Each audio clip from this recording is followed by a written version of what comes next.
A palavra de Deus hoje, nós começamos a estudar Filipenses capítulo 2, que fala a respeito da mente de Cristo. Então, hoje eu queria, na parte da manhã, concluir o que significa pensar, ter o mesmo modo de pensar de Jesus, e à noite falar sobre o que nos motiva a viver a mente de Cristo. Por que nós somos convidados a viver a mente de Cristo? Nós lemos Filipenses 2, de 5 a 11. A palavra do Senhor diz assim: tenham entre vocês o mesmo modo de pensar de Cristo Jesus, que mesmo existindo na forma de Deus, não considerou ser igual a Deus algo que deveria ser retido a qualquer custo. Pelo contrário, ele se esvaziou, assumindo a forma de servo, tornando-se semelhante aos seres humanos e reconhecido em figura humana. Ele se humilhou, tornando-se obediente até a morte e morte de cruz. Por isso também Deus o exaltou sobremaneira e lhe deu um nome que está acima de todo nome, para que ao nome de Jesus se dobre todos os joelhos, nos céus, na terra, debaixo da terra, e toda língua confesse que Jesus Cristo é o Senhor, para a glória de Deus Pai. Até me arrepia só de pensar nisso, né? Nós começamos a estudar esse texto falando que ter a mente de Cristo é ter aquilo que a gente chama hoje em dia da cosmovisão cristã. A gente ter a visão do mundo na perspectiva do Senhor Jesus. Mas o que significa ter essa cosmovisão, essa maneira de pensar de Jesus? E a primeira coisa que a gente aprendeu, há 2 semanas atrás, é que se a gente não aprender com Jesus a abrir mão de si mesmo a favor do propósito de Deus, a gente não vai ter a mente de Jesus. E eu falei dos direitos, que a gente fica aferrado aos nossos direitos. E Jesus abriu mão do direito que ele tinha de ser aquele Deus onipresente, onipotente, onisciente, para caber na forma humana por toda a eternidade. Ele abriu mão do direito que era dele, inalienável, para poder cumprir o propósito de Deus. E se a gente não aprender a ter a mente de Jesus, a gente nunca vai abrir mão de qualquer direito nosso. E a gente vai ter que depor os nossos direitos para Jesus ser o Senhor da nossa vida. Depois aprendemos também que ter a mente de Cristo é esvaziar-nos da nossa própria glória. É a gente furar a bexiga que está dentro da gente, que às vezes fica tão inflada, que a gente acha que acontece, que pode, para tirar a nossa coroa e lançar aos pés do Senhor, porque diante da glória dele não tem jeito, a gente vai reconhecer que ele é digno de toda a honra e toda a glória. Então a gente lança a nossa coroa aos seus pés. Terceiro aspecto da mente de Cristo é assumir a posição de servo. E aí a gente vai aprender que ele se esvazia para assumir a posição de servo. Ele que era rei, Deus Todo-Poderoso, se torna pessoa humana, e ele está dizendo, você tem que ter o mesmo modo de pensar. E o exemplo que a gente usou aqui foi Jesus pegando a toalha e a bacia e lavando os pés dos discípulos. E, gente, ele teve que lavar pé de Judas. E a Bíblia diz, sabendo de tudo que ia acontecer, ele lavou os pés de Judas. Lavou os pés do apóstolo Pedro, sabendo de tudo que ia acontecer, que ele negaria 3 vezes. E aí a gente vai aprender que a gente não serve a Deus porque é gostoso servir, ainda que seja uma bênção servir, No serviço do meu rei sou feliz. A gente teve um testemunho bonito há 2 semanas atrás sobre isso. Mas a gente serve por causa de Jesus. A gente faz para ele e para a glória dele. E eu quero colocar agora o próximo aspecto do que significa ter a mente de Cristo, que aparece no versículo 8. E ele se humilhou, tornando-se obediente até a morte de cruz. Outro valor fundamental de Jesus que nós precisamos imitar, se desejarmos viver o significado de ter o nosso modo de pensar direcionado por Jesus, é ser obediente até as últimas consequências. E essa aqui é uma palavra muito forte, né? A gente vai ensinar a criança, desde pequenininho, a ser obediente. Tem papai e mamãe aqui, não ensina, tem que ser obediente. E a gente aprendeu, você já foi assim, né? Meu pai era muito bravo, muito severo, né? O meu pai não precisava falar. Eu sou do tempo assim que meu pai levantava a sobrancelha, eu não sei levantar que nem ele levantava, né? Levantava a sobrancelha. Quando meu pai levantava a sobrancelha, complicado. Quando eu ia fazer uma visita, papai ia fazer uma visita, né? E chegava alguém e dizia assim: ah, você quer isso aqui, quer comer uma coisa, quer beber uma coisa? Eu olhava para o meu pai. Se o meu pai não levantasse a sobrancelha, eu dizia: quero. Agora, se o meu pai levantasse a sobrancelha, eu ficava quietinho. Muito obrigado. Eu estava doido para comer, mas não, assim, né? Por quê? Porque a gente aprendeu o valor da obediência. Agora, a gente ensina em casa o valor da obediência para quê? Por quê? Porque a gente está ensinando o valor da autoridade. E uma coisa que a gente às vezes está perdendo na educação dos dias de hoje é o sentido de autoridade. E quando a gente não entende a autoridade, a sociedade vira um caos. Não é verdade o que eu estou falando? A gente não respeita a autoridade porque gosta. Todo mundo gosta de fazer só a sua vontade. A gente respeita a autoridade porque a autoridade dá ordem à vida. Ele nos ensina os processos. Agora imagina isso com relação a Deus. Deus é o Todo-Poderoso Senhor dos céus e da terra. E nós, às vezes, não entendemos a posição de autoridade que Ele tem. Deixa eu falar um pouquinho da autoridade, do nome do Senhor Jesus. O nome do Senhor Jesus é tão poderoso, a Bíblia diz que vai chegar um dia que a gente vai entender o poder do nome de Jesus, que é tão poderoso, é tão poderoso, é tão poderoso, que todo joelho vai se dobrar diante da autoridade do nome dele, querendo ou não querendo. Às vezes a gente não entende a autoridade do nome de Jesus. Eu me lembro que eu era garoto pela primeira vez, devia ter uns 14 anos de idade, quando eu vi uma pessoa endemoniada. Não sei se você já viu uma pessoa endemoniada. Tem alguém que já viu alguém endemoniado aqui? Tem muita gente aí, né? É uma coisa mais esquisita que tem na face da terra. É uma coisa estranha, pessoa possuída por demônios. Como é que uma pessoa pode ser possuída por demônios? Eles não entram por acaso, não. A gente invoca, a gente dá permissão para eles. A gente busca, às vezes sem saber que está buscando. E eles tomam posse. Mas eu fiquei impressionado, porque eu era um garoto, tinha 14 anos de idade, e a gente estava num acampamento de juventude, e eu era um mascote do acampamento. Eu era o garotinho que estava lá, era um acampamento de jovens, né?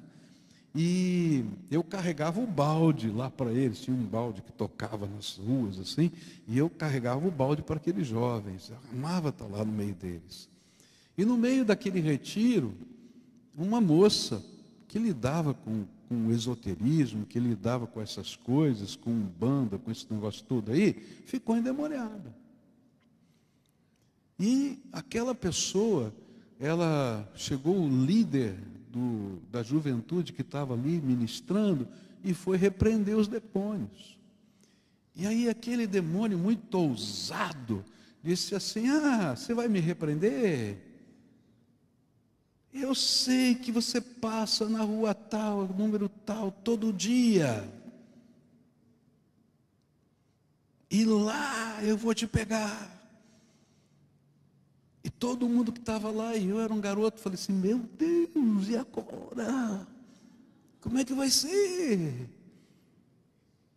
E aquele jovem sorriu e falou: pois é, mas é em nome do Senhor Jesus Cristo que eu te mando calar a boca e sair dessa mulher. E gente, aquele demônio teve que obedecer, porque o nome de Jesus é poderoso. Às vezes a gente não tem ideia do poder do nome de Jesus.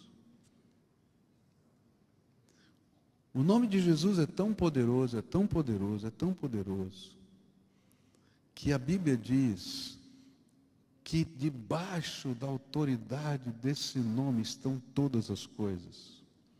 E a palavra do Senhor diz que Deus entregou o reino ao seu Filho Jesus, até que todos os seus inimigos sejam colocados como escabelo ou como estrado debaixo dos seus pés. E quando Ele então reordenar toda essa bagunça que está aqui, a obra de salvação e de juízo completar-se, Ele vai entregar de novo o reino ao Pai, como está escrito nas Escrituras. Mas todo o poder no céu, na terra, debaixo da terra, está debaixo do nome de Jesus. E aí a gente vai ter que aprender uma coisa: se eu quero ter a mente de Cristo, eu preciso entender a autoridade e o poder desse nome, mas eu preciso me submeter a essa autoridade e poder desse nome. Porque se eu não me submeter, eu estou em rebeldia. E essa é uma coisa que a gente não entende. Quando eu desobedeço a Deus, ou quando eu luto contra a vontade de Deus, não é simplesmente que eu não tenho a cosmovisão de Cristo, não é simplesmente, olha, eu não estou entendendo o mundo à luz do Evangelho. Não, eu estou lutando contra aquele que é o Todo-Poderoso, o Senhor de todas as coisas.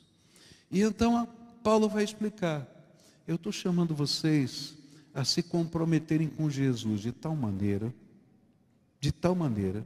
que vocês reconheçam de tal maneira a autoridade dele, o poder dele, a majestade dele, quem ele é o Salvador, mas ele é o Senhor de todas as coisas. Ele é o Redentor amado que tomou o meu lugar na cruz, mas Ele é aquele que tem todo o domínio, todo o poder e toda a glória nas suas mãos. E é por causa de quem Ele é que eu me rendo aos seus pés e reconheço que eu vou ser obediente até as últimas consequências. Obediência a Deus não significa que você vai ser aplaudido o tempo todo. Eu diria que nem sempre você vai ser aplaudido por obedecer a Deus. Obedecer a Deus não significa que sempre você vai entender os propósitos de Deus. É interessante, tem vezes que eu não entendo os propósitos de Deus. Você entende tudo que Deus faz? Eu não entendo. Às vezes eu fico pensando, na minha arrogância, Senhor, será que não dá para fazer um pouquinho diferente, né? A gente dá um jeitinho aqui, um jeitinho ali, a gente dá, né? E o Senhor fala: não, eu sei o que eu estou fazendo. Obedecer a Deus é reconhecer que nele não somente tem toda a autoridade, mas Ele tem toda a sabedoria que eu não consigo ter. Eu às vezes fico pensando, como é que funciona a mente de Deus? Mas não cabe na minha cabeça, é muito pequeno. E aí, como eu gosto de matemática, eu fiquei imaginando Deus olhando para o universo, a minha vida, a sua vida, os relacionamentos e tudo mais, e pensando numa equação matemática. Coisa de maluco, né? Ficar pensando nisso. Mas tudo bem, de vez em quando eu penso, tá? E eu fiquei pensando numa equação matemática com infinitos X, Y, Z, tá? São as incógnitas, com infinitas incógnitas, que nenhum computador quântico consegue resolver. Porque ele está dizendo, olha, isso aqui vai acontecer na tua vida, mas o que está acontecendo na tua vida, se você seguir o meu plano, vai abençoar aquela vida, mas está afetando aquela outra, aquele outro que está acontecendo. Você imaginou quantas coisas estão acontecendo ao mesmo tempo? E esse Deus está vendo tudo isso. E aí eu chego para Deus assim, não concordo com a sua opinião. Ele olha e diz assim, escuta aqui, você já enxergou tudo isso? Às vezes a gente não entende os propósitos de Deus. Às vezes Deus, na sua bondade, revela algumas coisas. O porquê, o para quê, mas nem sempre. Mas obedecer a Deus não depende de entender o que Deus está fazendo. Obedecer a Deus depende de quem você vê que Ele é. Se Ele é o Senhor, o Todo-Poderoso, que te ama e tem um plano maravilhoso para a tua vida, ainda que eu não entenda, eu quero servir ao Senhor de todo o meu coração e com toda a minha alma. E sabe, isso faz a gente compreender que não importa o que esteja acontecendo, ou o que Ele esteja mandando a gente obedece, não dependendo das consequências que tenham para nós, porque a gente pulou no colo de Jesus e anda no colo dele, e pronto. Isso me faz lembrar uma história que eu aprendi na escola dominical, quando eu era pequenininho. Era a história que contaram para a gente, né, com os quadros. Eu não sei se você já viu, lembra aquelas histórias? Tinha uns quadros desenhados, pintados. Isso não é do seu tempo, né, é do meu. Então vamos lá, aqueles quadros ali, né? E eu me lembro da história que eu ouvi quando era garotinho, de que estava pegando fogo, não é, numa casa, e chegaram os bombeiros, e tinha uma garotinha lá no primeiro andar da casa, e os bombeiros gritavam para ela, pula, que nós vamos pegar você aqui embaixo. Eles tinham colocado aquela cama elástica que ela podia pular, que não tinha problema. Pula, pula, e ela não pulava, porque ela não conseguia enxergar o que estava lá embaixo. Tinha muita fumaça, tinha muita coisa, mas o fogo estava atrás dela. E aí, eu me lembro da história, que o papai dela chegou. E o papai dela gritou, filhinha, papai está aqui embaixo. Pode pular que eu vou te segurar no colo. E a menina prontamente pulou. E eu me lembro da aplicação dessa história, que dizia, quando a gente ouve a voz do Pai e crê que Ele é poderoso para segurar-nos nos seus braços, a gente pula no seu colo. Obedecer a Deus, não importa quais sejam as circunstâncias ou as consequências, é crer que esse Pai conhece tudo.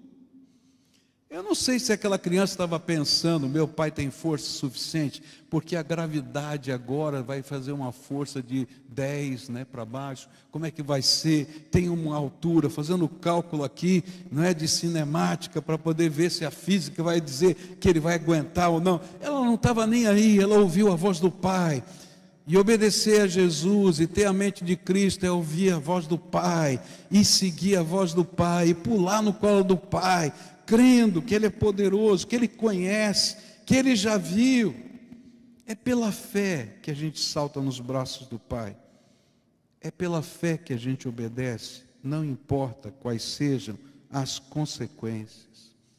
Às vezes, obedecer vai exigir da gente a mesma atitude de Jesus, que foi de ser obediente quando isso significou a sua morte na cruz. E em alguns momentos, obedecer vai significar perdas, aparente perdas. Alguns domingos antes da gente vir para cá, para Niterói, num dos últimos cultos que preguei lá em Curitiba, uma jovem procurou a mim, a Mirna, na porta da igreja. E aquela jovem veio com uma história muito complicada. Essa jovem se prostituía para sobreviver.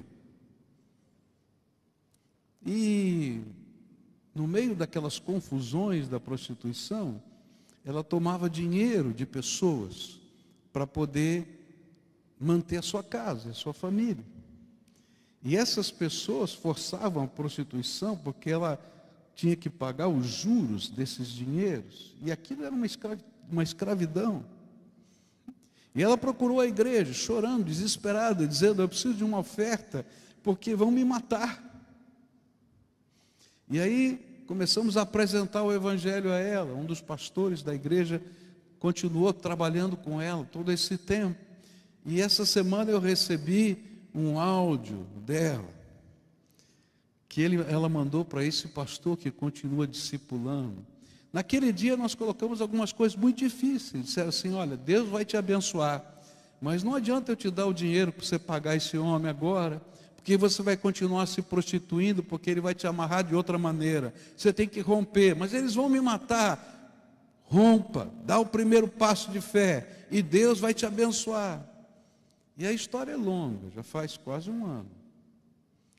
O áudio que eu ouvi junto com a mina ontem, essa semana, não sei que dia foi o seguinte: essa moça recebendo um prêmio de vendas no trabalho em que ela trabalha hoje. E ela disse assim: muita coisa aconteceu. Eu abandonei aquela vida de prostituição, eu tive que vender bala nos faróis, paguei tudo que devia, sustentei a minha casa, e quem poderia imaginar que hoje eu estou recebendo esse prêmio? Porque Deus é fiel. Agora, obedecer no primeiro momento era vender bala na rua, era não ter dinheiro para alguns confortos. Mas quando eu pulo no colo de Jesus, eu vou descobrir que vale a pena, porque a vida de escravidão vai embora. E vem liberdade, liberdade construída pela graça. Sabe, obedecer a Deus em toda e qualquer circunstância, às vezes vai exigir da gente tomar algumas atitudes que a gente não está muito afim de tomar. Como, por exemplo, abandonar o pecado. Abandonar o pecado não é fácil. Eu me lembro de um casal, noivos, que a gente pregou o evangelho chegou no coração deles, primeiro se converte a noiva, o noivo ainda não havia se convertido. E de repente eles têm uma encruzilhada, porque eles eram noivos e dormiam juntos, viviam juntos, não eram casados. Cada um tinha sua casa, mas praticavam sexo juntos. E de repente a gente mostrou as palavras do evangelho, dizia: olha, o sexo é uma bênção e é santo dentro do casamento, mas fora do casamento é pecado. Eu disse: mas como é que eu vou fazer isso? Meu noivo não vai entender. E um dia, cheio de coragem, aquela jovem chega para o seu noivo e diz assim: eu quero fazer um pacto com você, de santidade diante de Deus até o nosso casamento. Aquela moça orou, chorou, temeu. Deus tocou o coração do seu noivo e disse: é isso que você quer? Eu amo você, vou esperar você. Se casaram. E eu tive o privilégio de batizar os dois. Sabe por quê? Porque obedecer a Deus é ter coragem de fazer as coisas do jeito de Deus, crendo que Deus é poderoso para fazer aquilo que a gente não imagina que Ele pode fazer. Mas às vezes envolve abandonar o pecado e ter coragem para isso.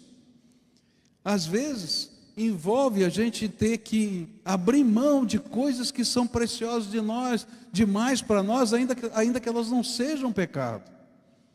Simplesmente porque elas às vezes tomam o lugar de Deus na nossa vida. Tem um pastor, amigo meu, querido, foi seminarista comigo durante alguns anos, depois pastor auxiliar na juventude, hoje é um grande pastor no sul do país, filho de missionários, de missões nacionais, berço do evangelho, Mas chegou um momento da sua vida que ele era um grande esportista, campeão brasileiro de karatê. E por causa do esporte, ele abandonou a fé.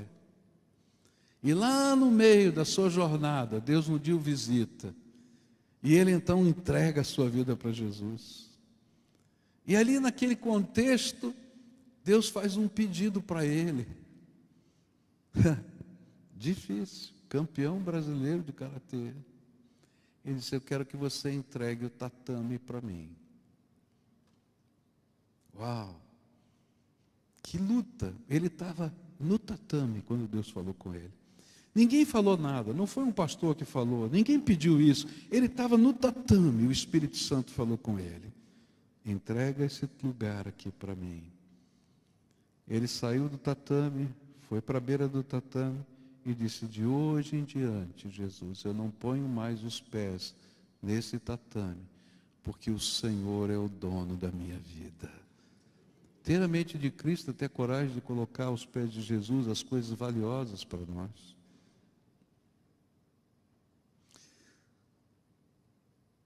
Houve um momento da minha vida em que eu tinha tantos medos do que seria com a minha mãe. E aí eu estava orando e Deus disse assim: coloca a sua mãe no cofre do meu coração, eu vou guardar para você. E sabe, para mim era tão difícil colocar a minha mãe no cofre do coração de Deus e saber que Ele podia cuidar mais e melhor do que eu. Mas Deus fez isso. Minha mãe vai fazer 84 anos, vive sozinha na sua casa, tem a sua independência, porque Deus é bom e a misericórdia dele dura para sempre. Obedecer a Deus, não importando as consequências, é crer que há um Deus todo-poderoso que cuida de detalhes que eu não posso cuidar, que Ele já fez aquela matemática das incógnitas todas e já deu o resultado. Eu posso confiar, porque Ele é confiável. Mas vai haver momentos, e queridos, no mundo que a gente está vivendo, isso não está longe de nós. Vai haver momentos em que talvez obedecer a Deus signifique colocar a nossa vida em risco. Já foi assim no passado. Num sábado, 23 de fevereiro do ano 155 depois de Cristo, o bispo de Esmina, Policarpo, foi martirizado. E aconteceu assim: era dia de jogos, dos jogos na cidade, e alguém no meio da multidão gritou: morte aos ateus. Os ateus eram aqueles que só criam em um Deus e não no panteão. E aí o bispo da cidade era famoso, chamado Policarpo. Vamos prender Policarpo. E o interessante é que Policarpo poderia ter fugido, porque daria tempo para ele fugir. Mas ele não fugiu, porque naquela noite ele tinha tido um sonho, que ele entendeu ser uma revelação de Deus. Nesse sonho, ele via o travesseiro dele pegando fogo na sua cabeça. E quando ele acordou, ele disse para os seus discípulos: eu serei martirizado, queimado vivo. E naquele mesmo dia o prenderam. E quando o capitão da guarda foi prender Policarpo, todo mundo conhecia esse homem, conhecia como um homem bom, não queria que isso acontecesse. E ele vinha no caminho conversando com Policarpo e dizia assim: professor, o senhor não precisa morrer hoje. Basta o senhor confessar que César é o Senhor e negar que Jesus Cristo é o seu único Senhor. É só isso. É tão fácil. Mesmo que o senhor não acredite muito, faz isso hoje E o senhor não precisa morrer. E Policarpo disse para ele: como é que eu posso fazer isso com aquele que me salvou, que nunca me deixou, que nunca me abandonou? Como é que eu posso dizer que Ele não é o Senhor da minha vida? Eu tenho 86 anos e ao longo da minha vida Ele tem sido o meu Senhor. Como é que eu vou dizer isso agora? E então ele vai para o julgamento, e no julgamento o juiz pergunta a mesma coisa: Policarpo, nós conhecemos o senhor é gente boa. É tão simples para o senhor sair dessa.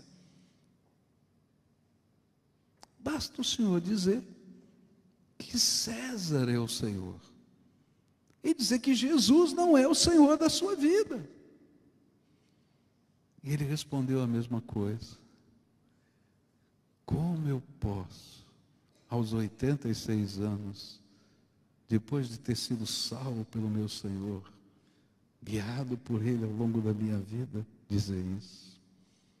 E naquele dia, então ele é amarrado uma estaca e coloca um fogo. As histórias são estranhas, eu não sei se são verdadeiras ou não. Diz a história que o fogo fez uma cabana em volta de Policarpo e que as pessoas atemorizadas viam que parecia que as labaredas não pegavam nele, a ponto do carrasco ficar tão preocupado com isso, de pegar uma lança e espetá-lo, para garantir que ele morreria. Mas o que importa é que ele foi martirizado. Porque há momentos na nossa vida em que obedecer não será fácil. E a gente tem que estar pronto, nesses dias de hoje, onde uma grande perseguição vai existir nesse mundo ao Evangelho, de ter a coragem de obedecer a Jesus, porque Ele é o Senhor da nossa vida. Termino lembrando do dia que Michel conversou comigo. Michel recebeu o chamado para ser ministro de Deus bem novinho. E quando ele me procurou, eu disse para ele: tá bom, meu filho, vamos orar por isso. Mas eu tinha muito medo de que ele fosse influenciado pela minha vida, porque eu era pastor, ele nasceu na igreja, cresceu na igreja. E eu disse para ele assim: filho, vamos fazer o seguinte, você vai fazer primeiro uma outra faculdade, e quando você terminar essa outra faculdade, se Deus está confirmando isso, você vai para o seminário. E ele sempre foi muito obediente. Ele falou: tá bom, pai, eu não queria ser assim, mas se o senhor acha que é melhor, eu vou fazer. E aí eu convido um dia um pregador para ir à igreja, chamado Ben Wong, pregador da China. Ele morava na cidade, mora ainda na cidade de Hong Kong. E naqueles anos estava sendo transferido Hong Kong do domínio da Inglaterra para a China.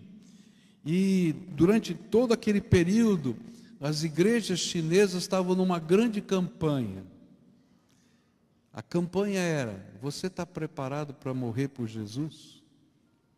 E quando eu chamei esse homem para pregar na minha igreja, eu não sabia que ele ia pregar o que ele estava pregando na igreja dele. E ele pregou uma semana na igreja: você está preparado para morrer por Jesus? E quando chegou no sábado, Michel chegou para mim e falou assim: papai, eu sempre obedeci o Senhor, mas agora eu não posso obedecer, porque essa semana inteira Jesus falou para mim que eu tenho que estar pronto para morrer para Ele. E então eu tenho que obedecer o que Ele está me mandando. Eu vou para o seminário esse ano. E naquela hora eu senti tanto orgulho do meu filho, porque de fato ele entendeu o que significa ter a mente de Cristo. É obedecer a Jesus, não importa as consequências. Eu tenho visto tanta gente que às vezes se converte e tem medo de pedir o batismo. o que é que meu pai vai pensar, o que minha mãe vai pensar.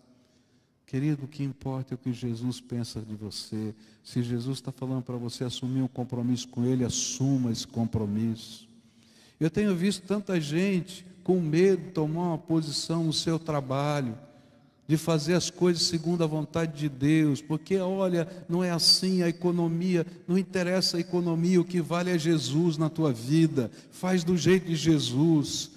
Eu quero dizer para você, no seu casamento, se você quer ser abençoado, faz as coisas do jeito de Jesus na sua casa, na educação dos seus filhos, faz do jeito de Jesus na educação dos seus filhos, nos seus relacionamentos, faz do jeito de Jesus, no seu namoro, faz do jeito de Jesus, porque Jesus é digno de ser o Senhor da nossa vida. Se os demônios se submetem, por que você é tão arrogante? Se os anjos cumprem as ordens, por que você é tão arrogante? Meu desafio nessa manhã para você é fazer um pacto com Jesus, de obediência incondicional, do jeito de Deus. Do jeito de Deus. Mas vai ter consequência? Provavelmente vai ter. Algumas consequências serão difíceis agora.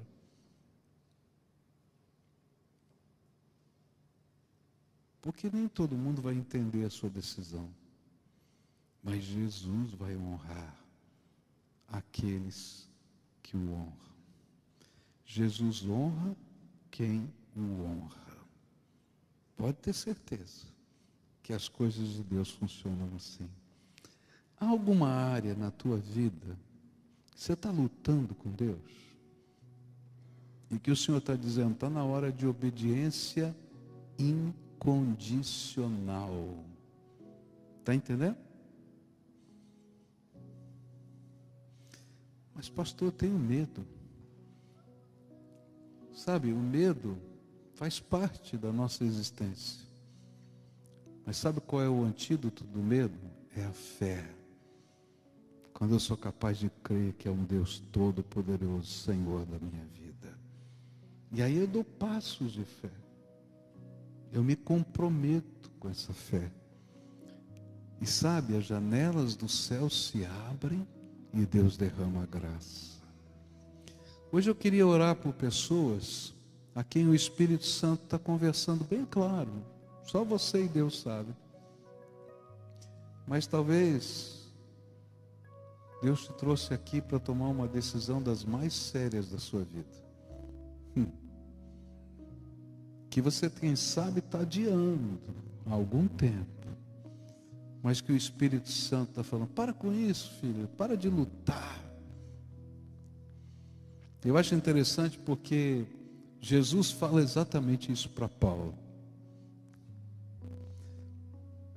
Quando Paulo tem a visão no caminho de Damasco, Jesus fala isso. Saulo, Saulo, por que me persegues? Lembra disso? Quem é você? Eu sou Cristo. A quem tu persegues? Como é difícil para você escoiciar o ferrão. É isso que ele fala. É como se um animal estivesse dando coices no ferrão, sabe aquela ponta? Por quê? Porque desde a morte de Estevão, o Espírito de Deus estava falando ao coração de Paulo, e Paulo estava lutando com Deus. E ele estava lutando ferozmente. E Deus estava dizendo para ele, para com isso. Quem está se machucando é você. Às vezes a gente imagina que obedecer a Deus é fazer um favor para Deus. Que tolice, você acha que Deus precisa de um favor teu? Obedecer a Deus é reconhecer quem Ele é. Senhor dos senhores, Rei dos reis, Salvador, amado e abençoador da nossa vida. Então, se hoje o Espírito Santo está falando com você, eu queria convidar você a se render, depor as suas armas, depor os seus argumentos, depor as fortalezas que estão construídas na sua alma, para obedecer à voz do Espírito no seu coração. E talvez a decisão que você vai tomar hoje seja custosa. Eu não vou enganar você, tem custo. Nem todo mundo vai entender de primeira, mas Deus vai honrar aqueles que o honram. Então, se você é essa pessoa que o Espírito Santo está falando aqui hoje, eu queria convidar você a se levantar do seu lugar, vir aqui à frente para a gente orar junto. E a primeira tentação que você vai sofrer é agora. Você vai dizer: legal, eu quero, mas vou fazer do meu jeito. Querido, a gente vai aprender a depor as armas, a gente vai obedecer o jeito de Jesus. Que se você não é capaz de obedecer Jesus aqui num templo, na hora da oração, não se engane, você não vai sair lá fora e vai obedecer coisa nenhuma. Então, se hoje Jesus está falando com você, desce lá da galeria, vem para cá.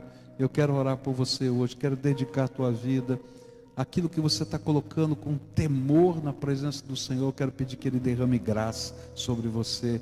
Então, se você é essa pessoa, você vem aqui, você está aqui embaixo, vem para cá. Pode ir chegando, vai levantando agora, em nome de Jesus. Pode vir, em nome de Jesus. Aqueles a quem o Espírito Santo está chamando aqui, pode vir, em nome de Jesus. Levanta, venha. E a gente vai se depor aos pés do Senhor, a gente vai falar com Ele. Coisas sacrificiais, talvez. Só Deus sabe. Só Deus sabe. Eu não sei, só Deus sabe. Talvez lutas de anos na tua vida. Você vai colocar os pés do Senhor hoje. Vai dizer: Senhor, está aqui. Vai ser do teu jeito. Estou morrendo de medo. Estou morrendo de medo. Mas eu vou colocar a fé em primeiro lugar, a confiança no Senhor em primeiro lugar.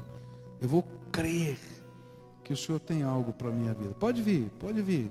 Vou esperar quem está descendo da galeria. Vem para cá, pode vir, em nome de Jesus.